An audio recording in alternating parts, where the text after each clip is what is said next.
नमस्कार दोस्तों, हमारे चैनल पर एक बार फिर से आप सभी का हार्दिक स्वागत है। दोस्तों कैसे हैं आप लोग? आशा करती हूँ आप लोग सभी लोग अच्छे होंगे, स्वस्थ होंगे और अपने अपने कार्यों में व्यस्त होंगे। तो दोस्तों ये देखिए, तो दोस्तों मुझे आज बहुत ही ज़्यादा अफसोस हो रहा है कि देखिए मेरा जो है यहाँ पर ये कद्दू का पौधा लगा हुआ था, जिसमें स्टार्टिंग में तो खूब सारी फ्लावरिंग हुई और इतने बड्स बंधे, इतने कद्दू लगे कि कम से कम नहीं तो 25-30 कद्दू के छोटे छोटे फ्रूट लगते थे और वो पीले पड़ के झड़ जाते थे। समझ ही नहीं पाए कि क्या आखिर इसमें क्या दिक्कत है, क्या कमी है। काफ़ी मैंने छान विचार की, इसको इतना ज़्यादा मैं लिक्विड फर्टिलाइज़र देती रही, इतना ज़्यादा लगभग 1.5-2 लीटर तो मैंने इसको मट्ठा पिला डाला, लेकिन कुछ सफलता नहीं मिली। कल भी मैंने देखा कि परसों मैंने एक अच्छा सा फर्टिलाइज़र दिया था, उसके बाद में कल देखा तो कल भी उसी तरह पौधा रोया सा बना।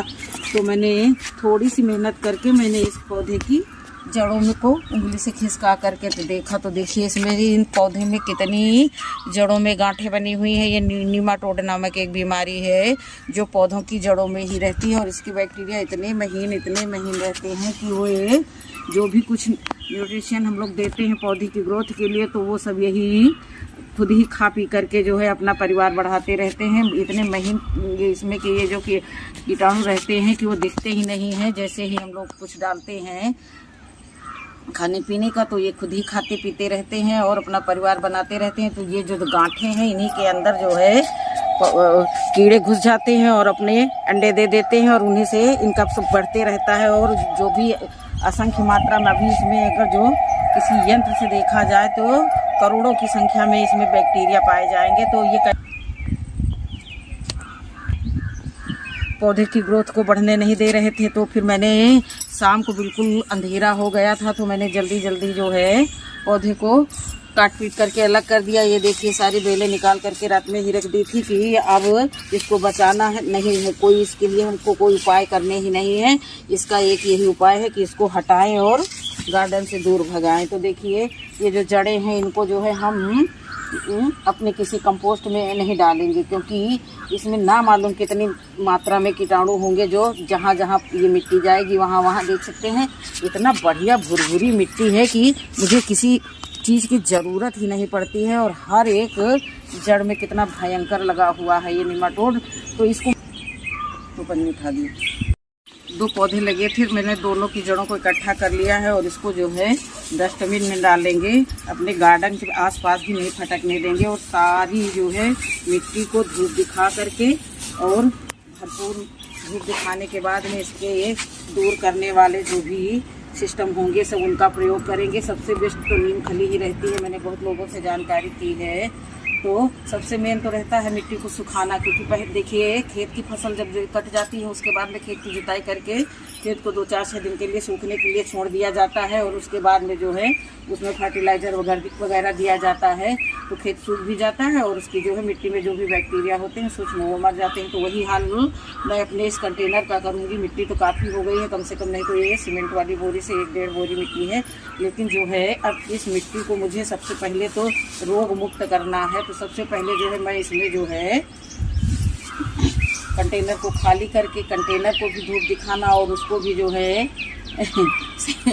सैनिटाइज करना ज़रूरी है, क्योंकि देख सकते हैं ये जो है जड़ें जितनी ही गहराई में हैं, क्योंकि ये टोटल किचन वेस्ट था हमारा, तो जितनी गहराई में है और ये बाप रे इतना ही निकालते जा रहे हैं।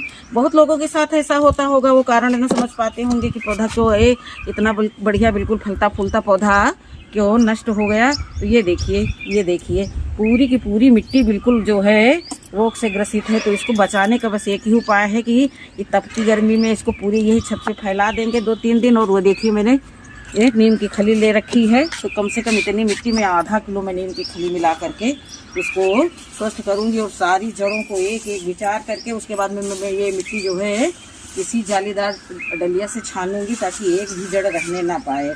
क्योंकि पौधे को इतना अच्छे से तैयार किया, इतने अच्छे से पाला पोसा और ये इतनी खतरनाक बीमारी लग गई है। देखिए कितनी बड़ी बड़ी जड़ें हैं, जड़ों का विकास किस कदर हुआ था। लेकिन जब हमारा पौधा छोटा था तो जैसे ही जड़ में एक एक गांठ में पकड़ा और इतना ज़्यादा ये अंडे दे करके सैकड़ों की संख्या में, हज़ारों की संख्या में एक कीड़ा अंडे देता है।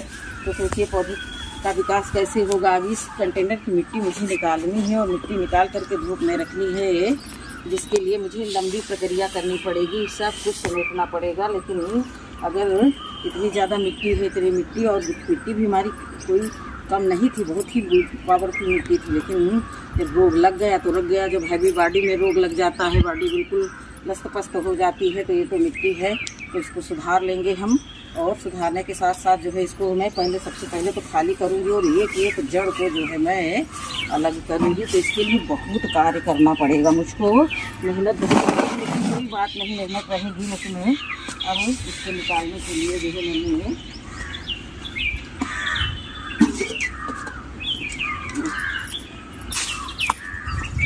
जहाँ 2-4 दिन कड़ाके की धूप लगेगी, तो वैसे ही तेज़ धूप में तो बैठे बैठे सुबह से शाम तक इंसान सूख जाए तो ये नीमाटोड क्यों नहीं मरेंगे। और उसके बाद में भरपूर मात्रा में जो है मैं नीम खली डाल करके, देख सकते हैं, बाप रे, अगर यही पौधे में अगर ये रोग ना लगा होता तो ना मालूम कितनी ज़्यादा हमको फ्रूटिंग मिलती। मैं सोच रही थी कि आखिर क्या वजह है और कारण जान ही नहीं पाई। फिर अचानक मेरे दिमाग में आया कि जड़ों में तो कोई प्रॉब्लम नहीं है, तो देखा तो ये नीमाटोड। इसकी बचाव का बस एक ही उपाय है कि पौधे की जड़ों को ले जाकर के दूर फेंको, गार्डन में इसका संक्रमण न फैलने पाए, और मिट्टी को बहुत अच्छे तरीके से, खूब ही अच्छे तरीके से धूप दिखा करके उसमें भरपूर मात्रा में नीम खली और राख दोनों चीज़ें मिला करके, और फंगीसाइड पाउडर जो कुछ भी हो आप लोगों के पास में वो डालें और निकालें। अब हमारे पास तो साफ फंगीसाइड है, वही डालेंगे।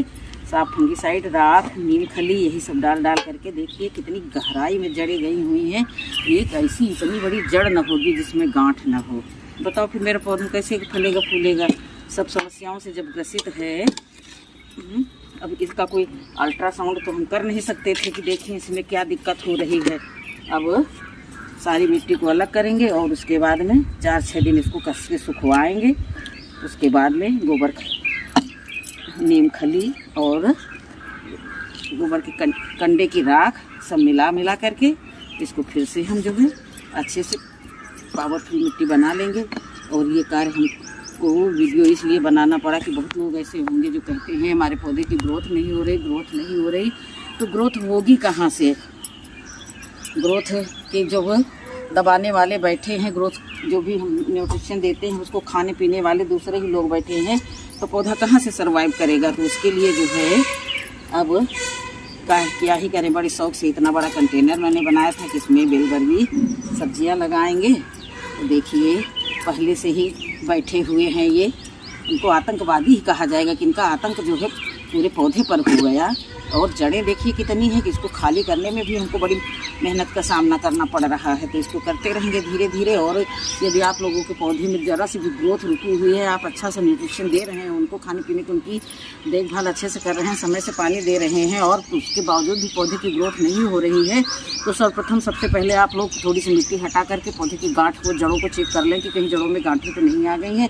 यदि गांठें आई हैं तो फटाफट पहले तो ही पौधा ही हटा दीजिए, जड़ों को निकाल करके डस्टबिन में डालिए, या आप लोगों के इधर कुछ जलाने वाले की व्यवस्था हो तो उनको जला दीजिए, क्योंकि एक भी जड़ जो है सैकड़ों बैक्टीरिया जन्म देने की क्षमता रखती है, क्योंकि इसमें बहुत सारे जो है छुपे हुए कीटाणु हमारे गार्डन के लिए हानिकारक सिद्ध हो सकते हैं। तो दोस्तों ठीक है, वीडियो हमारा अच्छा लगा हो तो वीडियो को लाइक करना। और ये जानकारी बहुत ही महत्वपूर्ण है कि पौधे की ग्रोथ नहीं है तो फटाफट पौधे की जड़ को ही चेक करिए। आपको मैंने अच्छा सा एक सीख ले ली है कि जैसे ही पौधे की ग्रोथ नहीं हो रही है तो फटाफट उसकी जड़ चेक करिए। देख सकते हैं आप लोग, अगर इतनी जड़ों में अगर ये पौधा तैयार होता तो 50 कद्दू से कम नहीं होते।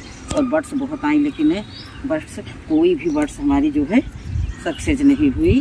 और मैं उनका कारण खोजती रही, पॉलिनेशन करती रही, ना मालूम कौन कौन से हथकंडे अपनाए। जब सफलता ना मिली तब हमारा ध्यान जड़ों की तरफ गया, पहले नहीं गया। अगर पहले से अगर सचेत होते तो फिर इसको हटा करके, इसको सही करके इसकी जगह पर हम नया पौधा लगा लेते। तो ठीक है दोस्तों, अब मिलेंगे किसी अगले टॉपिक के साथ। तब तक के लिए नमस्कार। का वर्क बहुत है, इसको समेटना भी बहुत ज़रूरी है। मिलती हूँ किसी अगले वीडियो में।